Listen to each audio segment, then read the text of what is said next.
Olá, boa noite. No De Bem com Você de hoje, nós vamos falar sobre um mal que afeta 13 milhões de brasileiros. Parece clichê dizer isso, mas o diabetes é uma doença silenciosa. Muitas pessoas têm e não sabem. Por isso, no programa de hoje, nós vamos falar sobre prevenção, diagnóstico e qualidade de vida dos pacientes que têm diabetes.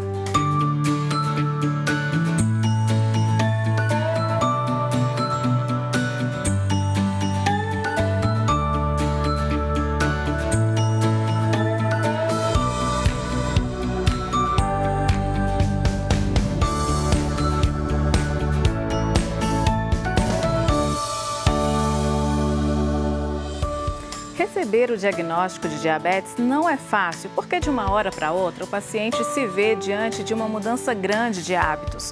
Porém, o controle da doença para ter qualidade de vida é fundamental.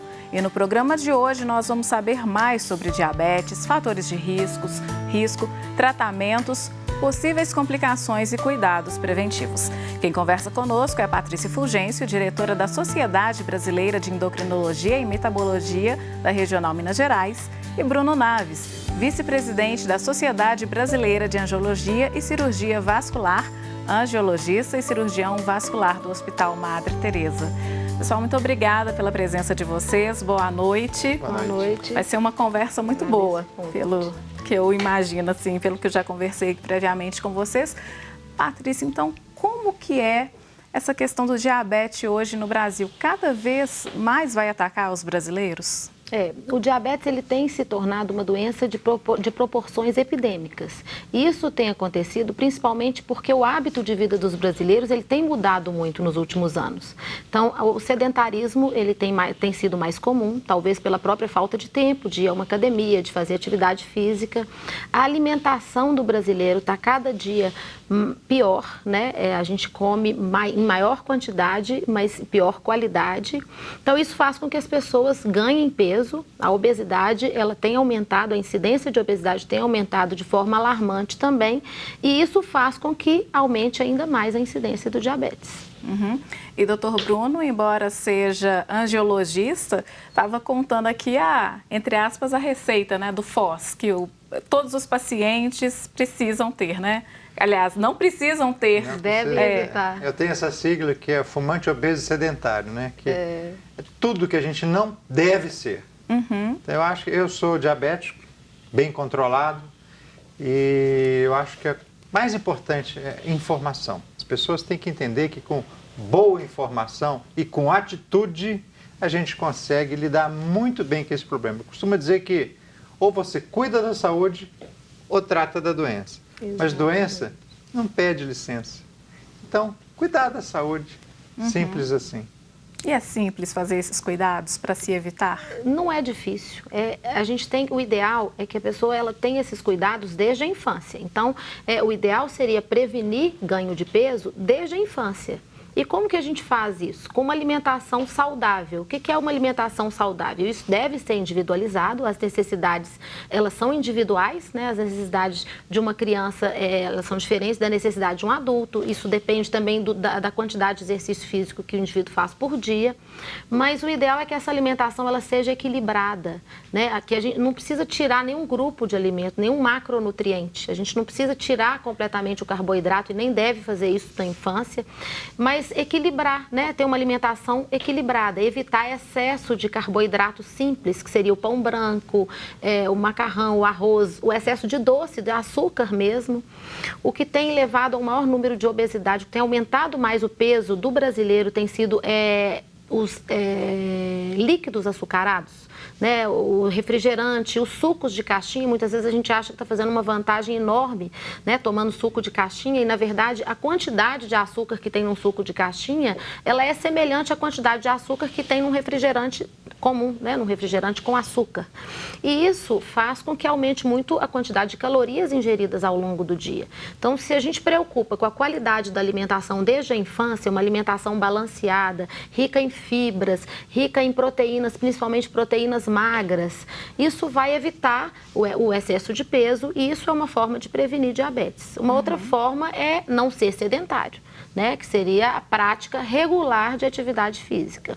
Hoje já existe evidência científica de que se a gente praticar 150 minutos por semana de atividade aeróbica moderada e 2 vezes por semana fizer exercício de resistência, que seria ou musculação, pilates, né, ou uma atividade, qualquer atividade com peso, isso ajuda a prevenir o início do diabetes, inclusive em quem já é pré-diabético. Então, a gente já tem evidência científica hoje da importância da atividade física na prevenção da doença. É possível o pré-diabético, então, deixar de ser pré-diabético? Pré-diabetes não é uma patologia. Na verdade, pré-diabetes seria o sinal amarelo. Ele é um fator de risco, tanto para diabetes quanto para doença cardiovascular. Já existe uma alteração no metabolismo da glicose, mas isso não chega a ser ainda considerado diabetes. Isso é reversível. Então, se o indivíduo com pré-diabetes, se ele mudar o estilo de vida, a chance de voltar a ter o metabolismo normal da glicose, ela existe e ela é grande, desde que o paciente faça isso e leve com seriedade. Então, é muito importante, também já existem evidências científicas de que se você perde 7% do peso, isso já diminui muito a velocidade de progressão do pré-diabetes para o diabetes.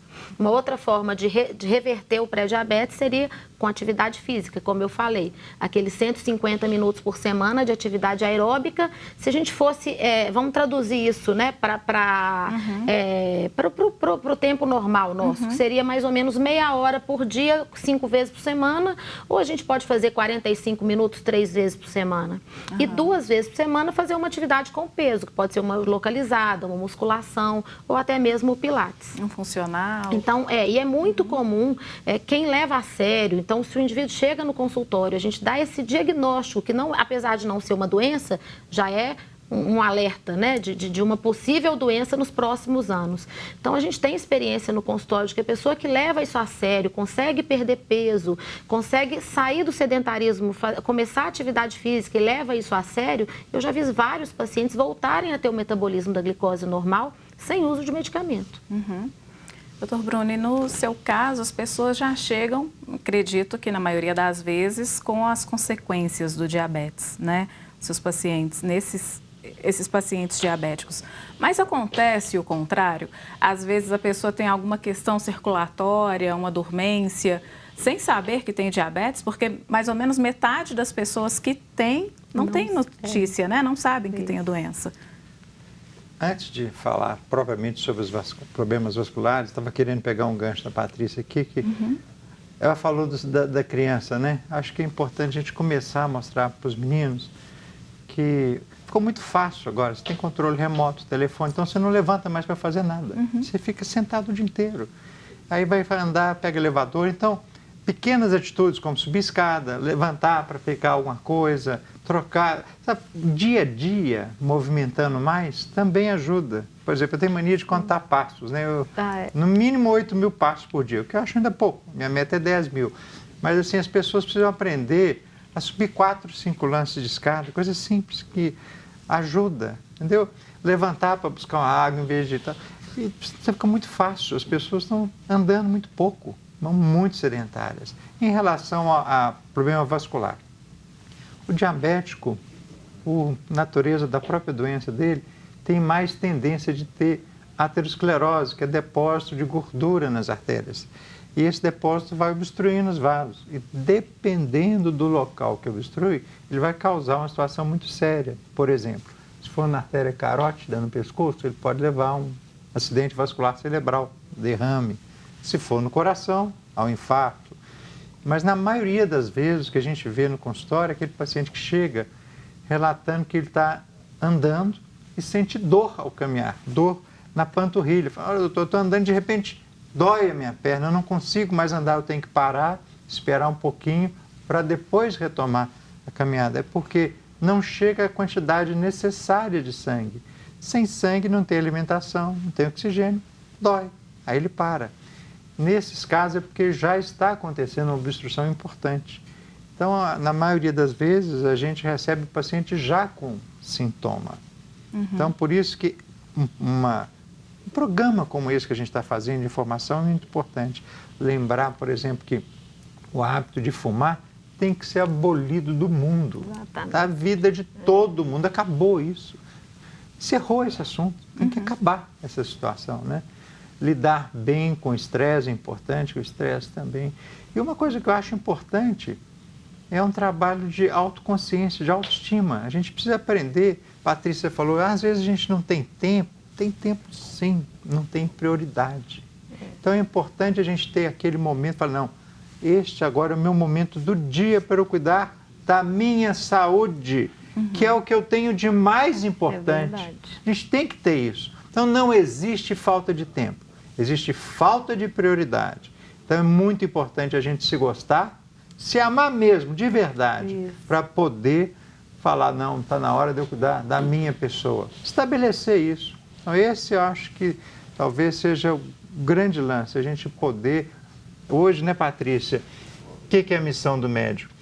A gente motivar os nossos pacientes para eles se cuidarem bem. É claro que a gente cuida deles também. Mas a eu gente falo estuda, que é uma parceria. É uma parceria. Eu sempre falo com eles, a gente é uma dupla. Se um não funcionar, a dupla não funciona. Então tem que ser junto, né? Tá certo. Gente, então a gente continua esse papo daqui a pouquinho. De Bem com Você vai para o intervalo rapidinho e daqui a pouco a gente continua. Hoje o nosso tema é diabetes.